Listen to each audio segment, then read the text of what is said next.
Stop negotiating with yourself, number one. Cut it out. If you say you're going to get up at 5:30 in the morning and go to the gym, then get your happy ass up and do it. Because if you don't interrupt that, because everything that happens in our lives, and I know you know this, Janae, is a pattern. If we overeat, that's a pattern. If we work out every day, that's a pattern. So understand your patterns that support you and understand the patterns that don't. Like I get asked all the time, Dave, what's your ritual in the morning? What do you do every day? The first thing I do when I get up is I make my bed. The second thing I do is I go out, and in the morning, when the sun comes up, I want that morning sunlight on my upper torso, on my chest, my arms, my shoulders, and my face. I do that for 9 minutes.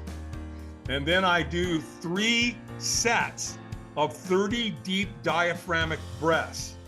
Why? Because I'm oxygenating my body first thing in the morning. It's beautiful. Thank you for tuning in to Hacks and Hobbies with your host, Junaid. We're visited by our amazing guests coming from all walks of life. We want to learn their story, their struggles, and their journey on how they got to where they are today. So stick around. In this episode, I get to speak with Dave Albin. Join us for an inspiring episode as we dive into the remarkable journey of Dave, the #1 Firewalk instructor in America. Dave shares his transformation from a tumultuous childhood to finding purpose and success in guiding others through firewalking experiences. From overcoming adversity to embracing resilience, Dave's story is one of hope and empowerment. Tune in to discover how one man's journey from despair to triumph can inspire us all. Dave, thank you so much for coming on to the podcast. Oh, it is all my pleasure. Yeah. So I love to go back, and yes, you've been doing firewalks for the past 35 years. In fact, this year, 2023, marks the 35-year anniversary for the firewalking experience. Can you share with us the story of your personal transformation from the brink of despair to becoming the #1 firewalk instructor in America? Oh, righty then. Boom, here we go, kids. It pretty much started the moment I was born. I say all the time that 2 most important times in your life is the moment you were born and the moment you figure out why. So I'm 2 months before I was born, Junaid, what happened was my biological father, we don't know what happened to him. We just know something happened. And to save his life, they had to put a plate in his head. And there was a lot of pain associated with that plate, excruciating pain, apparently. He told my mom he couldn't take it, didn't know how long he was going to be able to take it. And 2 months before I'm born, man, he turns to her and says, hey, I'm going to the grocery store. We never saw or heard from him again. So I was born to a single mom.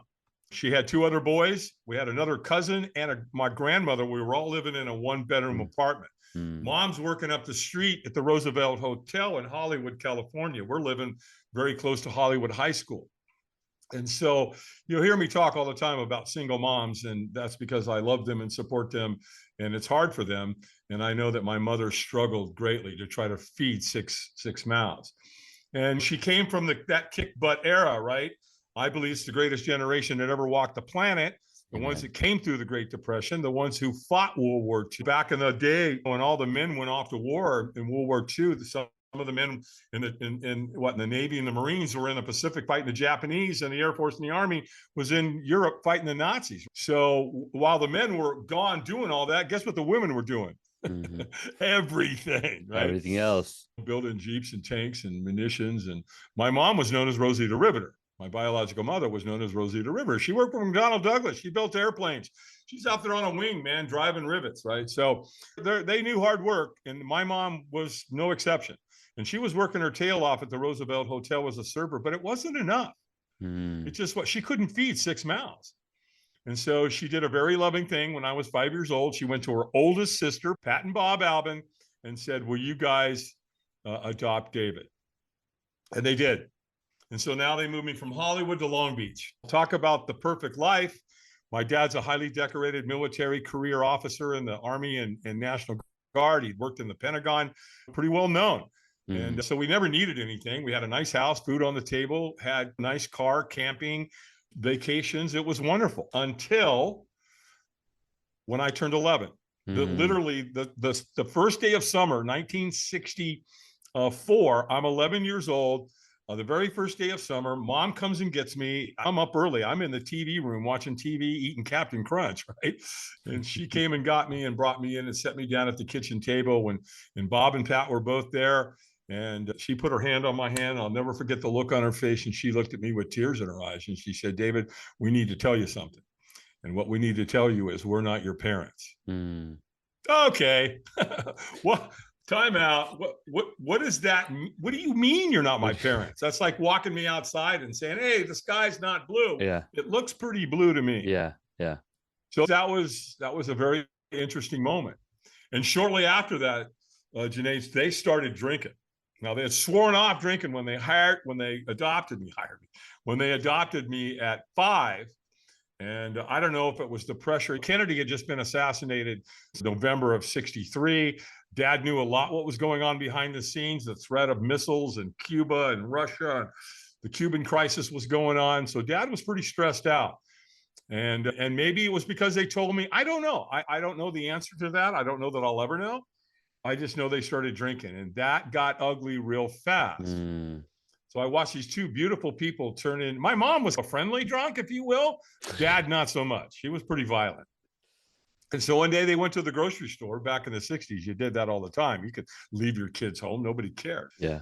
And so they left. And I'm like, I know where the booze is, man. It's right over there. They're hiding it in plain sight. I want to know what it is. I'm curious. And so I went and got a coffee cup. It's brandy. Oh, God. And I poured about a half a cup. Boom. Down it went. That was it. That's all I needed. It's the beginning. Yeah, man. I was an alcoholic on the spot. I never had a chance. Because I started thinking about drinking again, stealing it. It's escalated so fast. Yeah. I went from hanging around good people to hanging around bad people. My grades went into the toilet. I didn't care about school. I didn't care about anything. And so by the time I got to high school, my junior year, they called me into the principal's office one day and said, Albin, out. We're done. You're a threat to our school. Now, I didn't really care. It didn't bother me at all because I didn't think there was anything they were going to teach me where I was going to make a living off of it anyway. I was already an entrepreneur. I already had entrepreneurial spirit to me. I'd had a paper route when I was young. I learned how to run my own business there. I grew up just across the street from a golf course. And so here's what I learned about golfers. So I would take my Stingray bike and I'd go ride the perimeter. And guess what I would find? Golf balls, lots of them. I'd bring them home. I'd clean them up. I'd go back to the golf course, and the boxes they came in, they'd throw them in the trash. I'd take them out of the trash and bring them home and line my golf balls up in them according to the manufacturer. Titleist, Maxfly, Dunlop, Royal. And then I'd go back into the parking lot, and guess what I would do? I'd sell them back to the golf. And then Mom was great. Pat had a green thumb. And again, she came out of the Depression, oldest of 6 kids. She knew how to grow flowers, man. They were beautiful. And our whole backyard was full of them, thousands. And she would go cut them for me and arrange them. And she had an eye for color as well. So she knew how to put them together. They were gorgeous.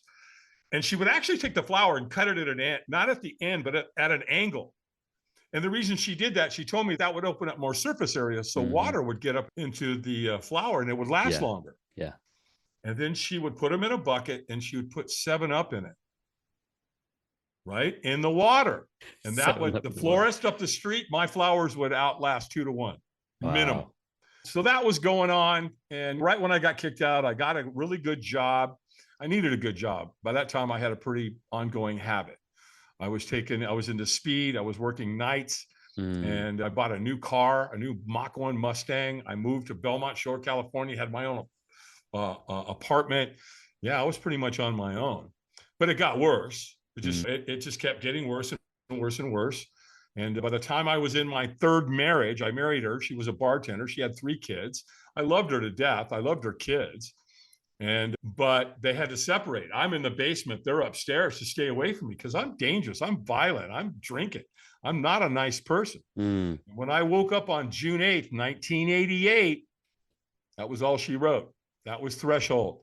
I couldn't take it anymore. I was in so much physical pain, emotional pain. And the only real idea that I thought to deal with this was to take my own life. Loaded the pistol. And as I'm proceeding to do this, it dawns on me. All right, dude, you know what? You shoot yourself. Then guess what? Yeah, maybe your problems are over, but those 3 kids upstairs that you love, you're going to ruin their life. Can't do that. We know. What does taking your own life do? It kills everybody around you. Yeah. And so I'm struggling with that. I've got a moment of compassion there. And all of a sudden I said to myself, all right, I can't do that. I'm almost pissed off at the kids because I couldn't. And then the next thought I had was call Alcoholics Anonymous. Guess what, Sinead? I didn't even know who AA was. I'd never been to an AA meeting. I didn't know anybody that was in AA. Where did that come from? Yeah. I don't know, but there it was. So I did. I called them, and I got this wonderful human being on the other line. And I affectionately, to this day, I never met her, but I affectionately named her Madge, because she was the gatekeeper. She was the one that would make a decision where they would call somebody in AA to come pick you up.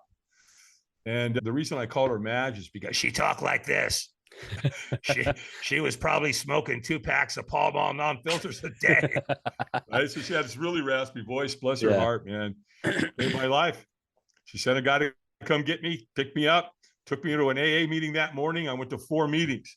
They did a couple of things. They gave me a big book, and in that big book of Alcoholics Anonymous, they all signed it on the front cover. Open it up, they put their name and their phone number at the top of the page. They said, before you take that first drink, call one of us. Then they gave me one of these. And there's a chip that said 24 hours, the surrender chip. On the back, it said, to thy own self be true. It had the AA logo and emblem and all that on it. Mm-hmm. And then I got another chip at 1 month, 2 months, 3 months, 6 months, 9 months, and 1 year.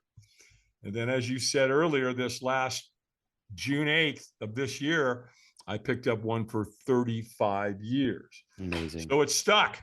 Here's what happened. Here's how the firewalking thing came to be in Tony Robbins. When I'm getting sober, I had insomnia. My sleep patterns were all over the place in the beginning. So I'm up late one night, right? And guess what? There he is, Mr. Wonderful, man. Mr. Enthusiasm. He's there, Gunther Ranker. He's selling personal power. And I couldn't stand him. When I first heard him, I thought he was pompous. I thought he was an ass. But because I'm miserable and he's not. He's not. Right? He's all motivated, right? Enthusiastic.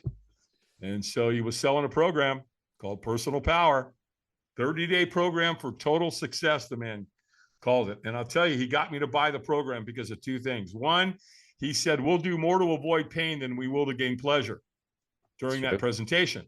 And I went, hell, that's me, because I'm using drugs and alcohol to either try to gain some pleasure or try to run from pain. So that resonated with me. And then the other thing he got me, he said, the driving force in our life, how do we make decisions? We're influenced by 2 things. Inspiration or desperation.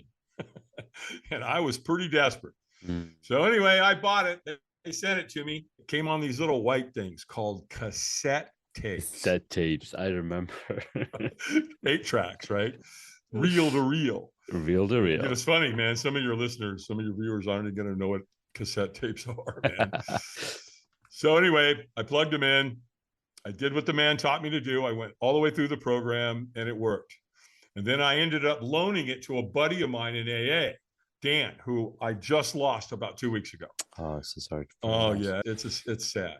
But without him, I'm not here. That's for sure. So anyway, I loaned it to him 7 years later, right? So I'm going through the program in 88, 89, right? I'm listening to the tapes and going to AA and personal development and all that. After I loaned that program to Dan 7 years later in 1995, he calls me on the phone. He said, hey, dude, did you know that Tony Robbins is coming to town? And I'm like, no, I had no clue. He goes, come on, man. You got me into this, man. You got to go with me. Dude, let me look at my calendar. Okay, I can go. He goes, great. I'll call you back. I'll make the arrangements. So he calls me back an hour later. He goes, done.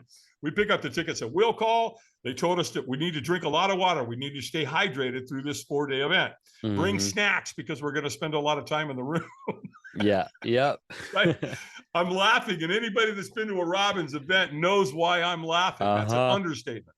Oh, yes. He said, bring a good attitude and be ready to play full out. And I said, Dan, how much was the ticket? $695. What? $609. This is in 95. I don't know what that's worth today. Yeah. other than probably somewhere around 1.2 or 1.3 million.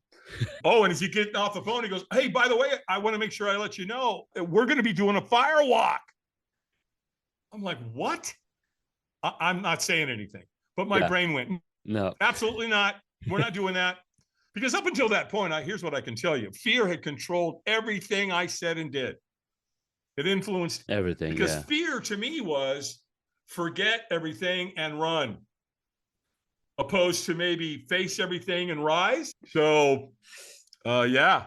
And so I got off the phone and I was like, yeah, Dan, no problem. Sure. Yeah, firewalk. Great. No, hell no, ain't doing it. The big day comes. We get to the event. Tony takes the stage at 2:00 in the afternoon. Next thing I know, it's after midnight. 10 hours in a room with Robbins. Are you kidding me? And all of a sudden he goes, take your shoes off. And I'm like, oh, now I see where you're going with that. I ain't falling for that crap. Now I got a dilemma though. I'm in a room with 3,500 people at this Robbins event. Everybody's taking off their shoes. They're taking their shoes off. And I'm like, stop. What are you doing? People don't fall for it. And so now what am I going to do? What am I going to walk out there with 3,500 people with my shoes on? They're all going to know. So I'm like, just chill out, relax, just take your shoes off. When you get out there, just hide in the back. No one is going to know. Except me. Except you. You're going to know. And Dan. So next thing, take your shoes off. Now I know I got to ditch Dan somehow, which is pretty easy when you're in a crowd of 3,500 people walking out into a big parking lot. In fact, it's a lot worse too, because before he gets you going out there, he gets everybody to start clapping and chanting. Now you got 3,500 people going, yes, yes, yes, walking out into this parking lot. You get out there, it's worse. Why? He's got African drummers. Dun, dun, dun, dun, dun, dun, dun, dun. You're walking out there, people are clapping and screaming and yelling and drums, and I'm thinking, oh my God. What a freaking dog and pony show Robbins is putting on here. So how do you firewalk 3,500 people? You start with a big fire, right? It's probably 35 feet wide and 75 feet long. Wow. And they burn it all day, literally for 10 hours. And they just keep feeding hardwood, loading the wood into the fire. After 10 hours, it renders. You have this giant pile of coals, this big giant blue flame. It is gorgeous. And so what they do, Junaid, is they take a wheelbarrow over there. They load the coals in a wheelbarrow. They bring the wheelbarrow back in between 2 lanes of sod, grass. They call it a fire lane. It's 3 feet wide, 18 feet long. They just take a flathead shovel. They sprinkle those coals on top of that grass, and that's what you walk on. Again, I'm having none of it. I'm all the way in the back, hiding out. Here's what Tony Robbins knows. Why did he bring firewalking into his events? Because he knows it's one of the most life-changing experiences on earth. Yeah. Period. End of story. This 1,000-year-old rite of passage ritual he brought into his event. So he wants to make sure everybody has an opportunity to do it, because if you don't, then you're not going to deal with fear. You're not going to create the paradigm shift. You're not going to face your fears. You're not doing any of that. So what's he do? He knows there's people like me. He knows where we are. Oh yeah. So what's he do? He trains people to come find you. And I had a guy come find me. He came up, got 20 feet from me, locked eyes with me, gets up close to me, looks at me funny. Like a dog that hears a funny noise. And he goes, hey man, are you okay? And when we're not okay, what do we say? Yeah, I'm okay. Oh, I'm okay. I'm good. I'm fine. Nothing to see here. Move along, pal. And he said, hey man, you going to walk tonight? And I said, absolutely not. Like, why do you think I'm hiding in the back, you fool? And he goes, hey man, that's no problem. We don't want you to do anything you don't want to do. And I went, wow, okay. This guy's going to get me out of here. I like this guy. Not so much. One stranger asked me one question, changed my life forever. And the question was real simple. Wouldn't you at least like to watch? I said, yeah, sure. I'd love to watch. Why not? Just watch these people burn their feet off. He said, man, you can't see anything from back here. You're 100 yards away. He's right. I got 3,500 people standing in front. I can't see anything. It's a wall of people. I can hear it. The drums are going. People are celebrating. They're already firewalking. They're screaming. They're yelling. They're chanting. They're clapping. The fire's going. Come on. He said, man, just get in line. Eventually, right? Get in line. Eventually, you'll get up there where you'll be able to see it. Mm-hmm. He was telling the truth. Yeah. Well, that one stranger changed my life forever. And the part that's interesting for me is that he has no idea what he did to me and how how this whole process influenced me. That I went on to firewalk over 500,000 people in my career. So anyway, yeah, I got in line. Eventually, I got up there. In fact, while I'm waiting, this guy comes up and he whispers in my ear. He goes, he knows when you're ready. When he says go, you go. I'm like, what? And he just disappeared into the night. I'm like, who the hell was that? What was that about? And eventually, I'm mesmerized. I got to a point where I could see at an angle. And now I'm just staring at it, right? Oh, don't stare at a car accident. So what do? You go and stare at it. And so that's what I'm doing. I'm just completely, my focus is over here and I'm not paying attention in front of me. And sure enough, boom, next thing I know, man, there I am. You're in the fire. I'm at the front of the line. But did you take your shoes off? Yeah. Yeah. Okay. I took my shoes off in the room because I didn't want to come outside and other people go, hey, look at the guy over there doesn't have his shoes. So I made a little deal with myself. Just take your shoes off, go hide in the back. So my shoes were already off. So I get there and I'm staring at the lane. It's bright red. The coals are bright red. It's 18 feet long. The wheelbarrow's there. You can feel the heat coming off. That shit gets real, keep loading it up. Yeah. So I'm staring into the abyss. There's a trainer standing right there. He goes, eyes up. And I'm like, oh, okay. That's right. All right. Eyes up. That's right. 10 hours in a room with Tony Robbins. Guess what he taught me? Keep my eyes up. All right. My eyes are up. Don't stare at what you fear. Duh.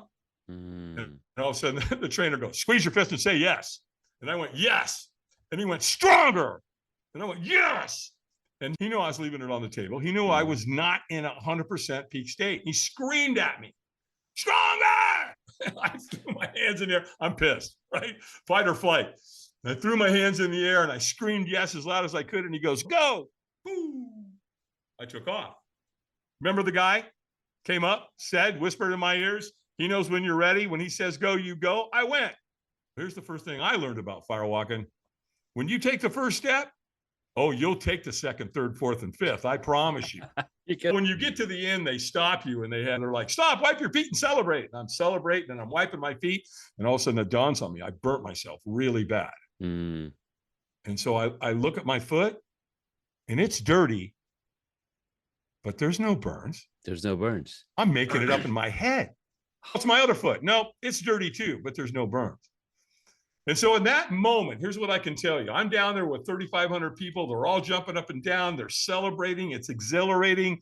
Your self-belief, your self-confidence, your self-worth comes up instantly. It's collective because you're doing it with a couple thousand other people.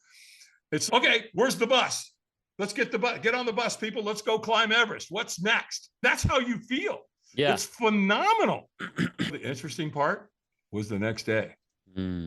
We all came, right? So it's a 4-day event. This is day one, the night of. Now we're coming into day two.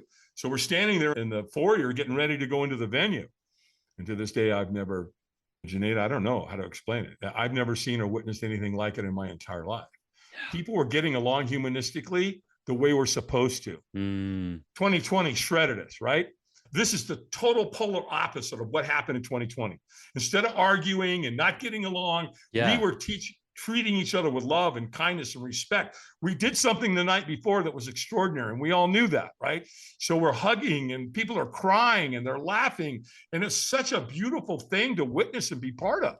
I went on to meet one of Tony's trainers at the event.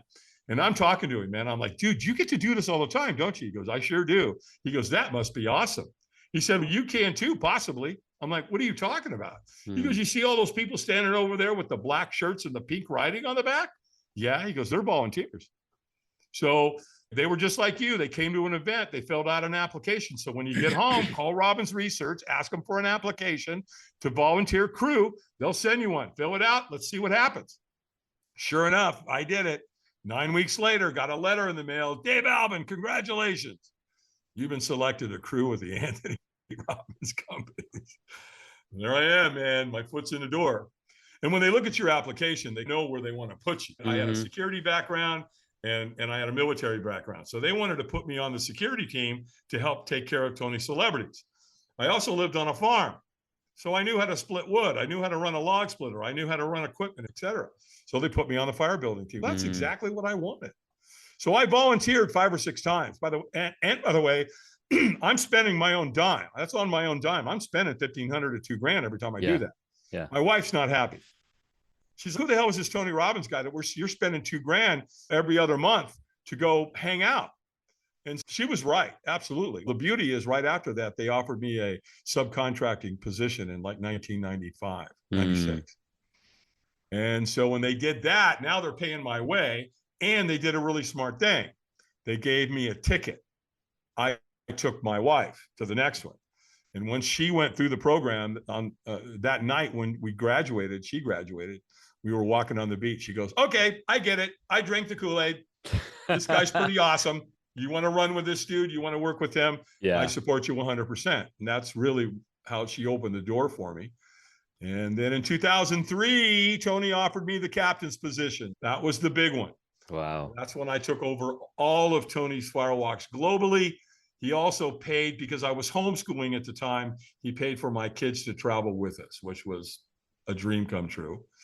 2005, Junaid, we set the world record in London. We firewalked 12,300 people. Wow. 2014, let me move this forward for you. I'm driving down the road. My phone rings. It's Google. You the Dave Albin that does the firewalks for Tony Robbins? Yeah. If you're not under any non-compete or contractual obligation, we'd like to talk to you about hiring you. Okay. Homeboy's a free agent. What you got? And yeah, there it was. And then once I got there, I realized that the need for this, for corporate team building experiences at this level, I was at the top of my game. Yeah. And so I knew there was a huge marketplace. And I was right, because I did Google twice. And after I retired from Robbins, next thing I knew, after Google, I was at NASA, Notre Dame, Virginia Tech, Remax, Chick-fil-A, Heineken, Microsoft, you name it, the big companies, YMCA. I've done everything in between. I've done my high school, my local high school. I speak there. So yeah, it just, no pun intended. Once that happened, we've been going hot and heavy ever since. Man, I love that story. And it really, there's no question in my mind that's not been answered, right? You've done this plenty of time, and like a well-tuned Tony Robbins event, you've taken us through this journey like a professional dude, because you've seen that happen firsthand, exactly how to tell that story. So all the questions that I had listed out, like you've answered every single one of them. But here's something that some people might be wondering. Sure. What kind of mental and physical preparation is required for somebody who's attempting these firewalking? Because Tony's not at these events. Who's hyping up these people to say, go do the firewalk? Do you have the African drummers? Like all of that stuff. Tell me. Great question. I don't know that I've ever been asked that question in that way. That's really cool. The one thing I did is my research. I looked at firewalking. Aside from Tony Robbins, I looked at it. This is a 1,000-year-old ritual. Yeah. The cultures around the world that do firewalking is off the chain. The people of the Tahitians, they're incredible with firewalking and fire handling. And look at the people of India. Holy mackerel. They are really into it because it's a graduation. They use it for marriages. They use it when a boy becomes a man, a girl becomes the birth of children. Sure. So it's a festival. It's a rite of passage. It's a ceremony. It's very sacred. Portugal, the people of Portugal, the Spaniards, the Native American Indians, the Hawaiians, the Polynesians, it's everywhere. And so I looked at it from that standpoint, and I started looking how deep this is. And so I just, when I do my events, I teach them, look, there's 3 ways to do this. I have a video of Oprah, by the way, when she did her firewalk in 2010. Yeah. I show them that way.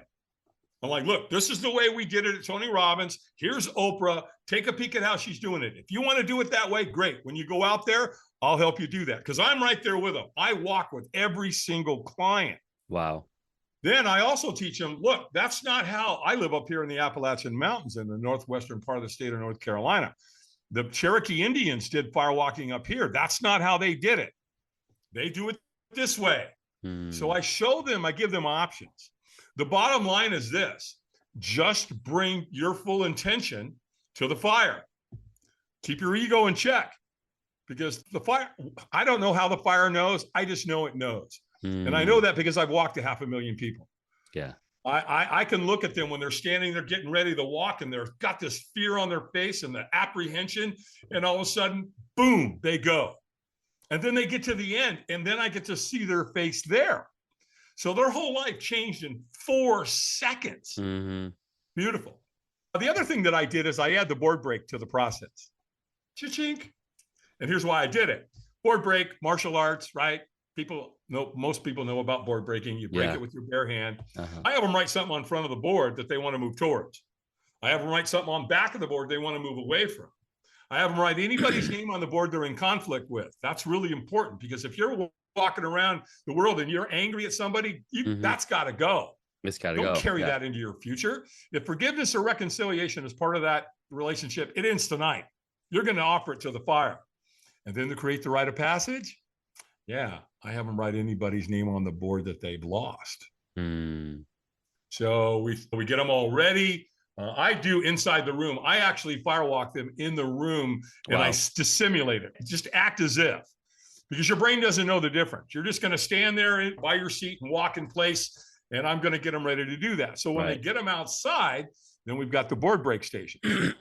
They break the board. We walk them in a circle. We come back. We firewalk them. And then and as soon as they firewalk, I have a proprietary thing that I do to anchor it in forever. And then I give them something that they can have that they can go back to that moment right when they firewalked anytime they want. They can get right back there, which is beautiful. And then they throw their boards in the fire. We get that all on video and photographed. And then after that, I have a proprietary process that I take them through. And I say I have 200 people or 300 or 1,000. It doesn't make any difference. I take them through a process and everyone's hearts calibrate. So everybody at that firewalk's heart start beating at the same time. And then once you get them there, and then pretty much after that, I tell them, I do a little talk with them and appreciate them and show them some love. And then I give them one of these. Love it. And what this is, for your listeners that can't see it or just listening, you hear the noise there. This is a container of the coals from the firewalk. So now it'll say, I firewalked in 2023 with XYZ Corporation. Nice. So they get to take that home and put it on their desk and keep it so that they can look at that and have that anchor there forever. Man, that is powerful. Dude, I love this story. Thank you so much, Dave, for all of your wisdom, all of the stories, the journey. Pleasure, brother. Like, it just blows my mind and it opens my heart to, you've got to walk through the fire to get to the other side, to know that like you are a possible being. Everything you do is not impossible. It is possible. Absolutely. So I think walking through fire is a clear rite of passage, as you said. Yeah. Let's take a quick break and we get back. You can share 3 hacks that entrepreneurs can implement in their lives today to be a better firewalker. I don't know. Finding the right guest or podcast can feel like searching for a needle in a haystack, unless you bring a magnet. And thanks to Podmatch, a service that automatically attracts your ideal interview guests to your podcast. I've enjoyed using Podmatch for Hacks and Hobbies and interviewed over 100 fantastic guests from this platform alone. Head on over to hacksandhobbies.com/Podmatch to save time and find your perfect match. Check out Podmatch today. Again, go to hacksandhobbies.com/Podmatch or tap on the link in the show notes. Hey guys, welcome back. We've been talking with Dave Albin here on the podcast. He's a Firewalk instructor. He's shared his entire journey on how he got into firewalking, the different steps to his life and what inspired him to be in this space. And it's just so inspiring. Thank you so much, Dave. Yeah. You've got 3 hacks that we can use in our lives as entrepreneurs, as dads, as parents, as human beings. Take it away. Stop negotiating with yourself, number one. Cut it out. If you say you're going to get up at 5:30 in the morning and go to the gym, then get your happy ass up and do it. Because if you don't interrupt that, because everything that happens in our lives, and I know you know this, Janae, is a pattern. If we overeat, that's a pattern. If we work out every day, that's a pattern. So understand your patterns that support you and understand the patterns that don't. Like I get asked all the time, Dave, what's your ritual in the morning? What do you do every day? The first thing I do when I get up is I make my bed. The second thing I do is I go out, and in the morning, when the sun comes up, I want that morning sunlight on my upper torso, on my chest, my arms, my shoulders, and my face. I do that for 9 minutes. And then I do 3 sets of 30 deep diaphragmatic breaths. Why? Because I'm oxygenating my body first thing in the morning. It's beautiful. Because here's what we know. No disease, sickness, and illness can survive in an oxygenated environment. Amen. So why not get all the oxygen into your body that you can first thing? Then after I do that, then I go to the other side of my cabin and I do grounding. I do earthing, right? So I go put my bare feet on the planet, whether it's grass or sand or dirt or mud, whatever, just go put your feet. And I won't go into the benefits here. You can go Google it, but it's there for you to find. So also why I'm doing that, I'm also doing some more diaphragmatic breathing. Then I come into the house, I do my meditations. I do my sound therapy. And that's, again, every day. I don't negotiate. Now, sometimes if the weather may interrupt me, then I may have to adjust, but I try to do it every single day unless there's a blizzard. And then after I do that, then I hydrate. I drink hydrogen-influenced water. You can go buy them. They're portable. It's a hydrogen generator. Put the cleanest water you can get in there, press the button. It infuses it with hydrogen, drink it. Again, the facts are there about how good that is for you. And by the way, stay away from tap water. Go get good water. That makes a big difference. And then it's off to take my shower for the morning. I take a nice hot shower. I use special soap. I use what's called Miracle soap. And then after that hot shower, you probably know it's coming. I live in the mountains. The cold water coming into my cabin is 56 to 57 degrees. Oh, dang, that's cold. Boom. I turn off the hot water and I go, and you know what? I have the conversation all the time, so don't think I'm immune to this. I'm like, come on, Dave, you really knew to do it today. You did it yet. Shut up. No, we're doing it today. So I set a timer for 3 minutes and I turn on that cold water and I stand there and I let it hit me right here. And when it does that, let me tell you what it does. It takes the breath out of you every single time. It's not, oh, you get used to it. No, you don't. No, your body goes into fight and flight. That's where it starts burning all that inflammation. It's so good for you. And so, yeah, it's cold. And but what you learn from it is the breathing. You learn how to control your breathing, which is really important. And you guys know this. Entrepreneurs know this. What doesn't challenge you doesn't change you. Yeah. Here's what I know. Here's the hack. Do the things that are hard in life, and your life will become easier. Do the easy things in life, and your life will become harder.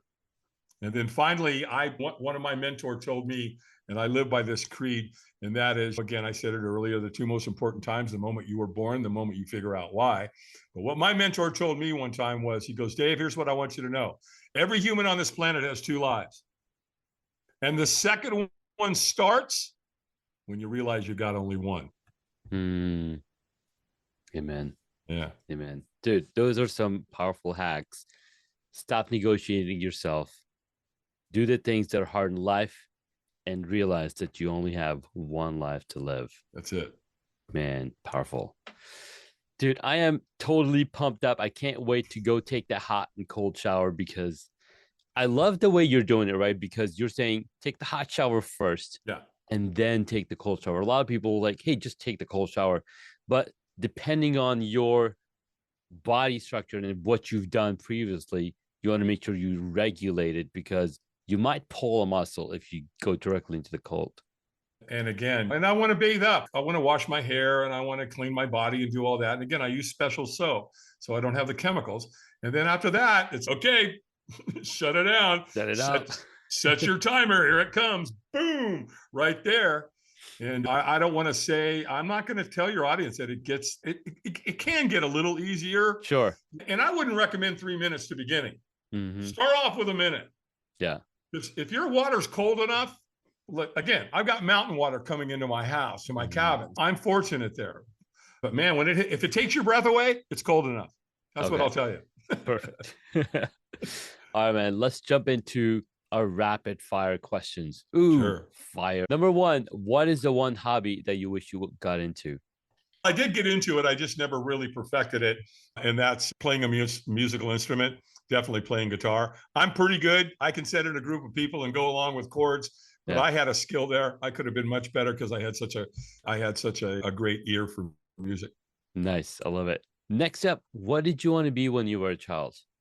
I don't know that I ever wanted to be anything. Maybe run the lines of my dad, military, army, that kind of a thing, because that's what I was exposed to. So probably that. Okay. Next up, what is your favorite movie or TV show? It's a Wonderful Life. That's an easy one. I've tortured my kids too. Every Thanksgiving, I would make the entire family. We're watching It's a Wonderful Life tonight. And it's funny now because I just went to Thanksgiving to my daughter's house, and she's got a 6-year-old and a newborn, and she made Caden sit down after Thanksgiving and watch It's a Wonderful Life. So it was a beautiful thing to watch that transition. I love it. Next up, what movie would you choose if you got to play a character in it? Ooh, probably Michael Clayton. Really interesting movie. I love the storyline behind it. Most people aren't going to know what that is, but yeah, I'm going to go with Michael Clayton. I love it, man. Thanks so much. Yeah. Next up, who is your favorite superhero? On my website, it says, stop looking for heroes and be one. I'm really careful there. I've had a lot of really great mentors, and I think Jim Rohn is up there. I think Gay Hendricks is up there. They've influenced me greatly. So Napoleon Hill are some of the other ones that have written this, given us great books and knowledge and wisdom to go by. So if I had to stop and pick one, it would probably be Jim Rohn. I love it, man. He's definitely influenced a lot of the people that we follow and that a lot of the mindset. Tony. Oh yeah, he influenced Tony big time. Big time. All right, last question. Yeah. If you were a board game, what would it be? If I was a board game, what would I be? Stratego. I love it, man. This is so powerful. This is so much fun. Dave, thank you so much for coming on to the podcast. Absolutely. I've thoroughly enjoyed the conversation, and I cannot wait to continue building our friendship and relationship throughout the years. Thanks 100%. So much. My pleasure. And man, until the next episode, we'll talk soon. Thank you so much for taking the time to listen to this episode on Hacks and Hobbies. We absolutely appreciate your contribution. You can find additional notes on hacksandhobbies.com. Please share the podcast with your friends and tell them what you learned about our guest today.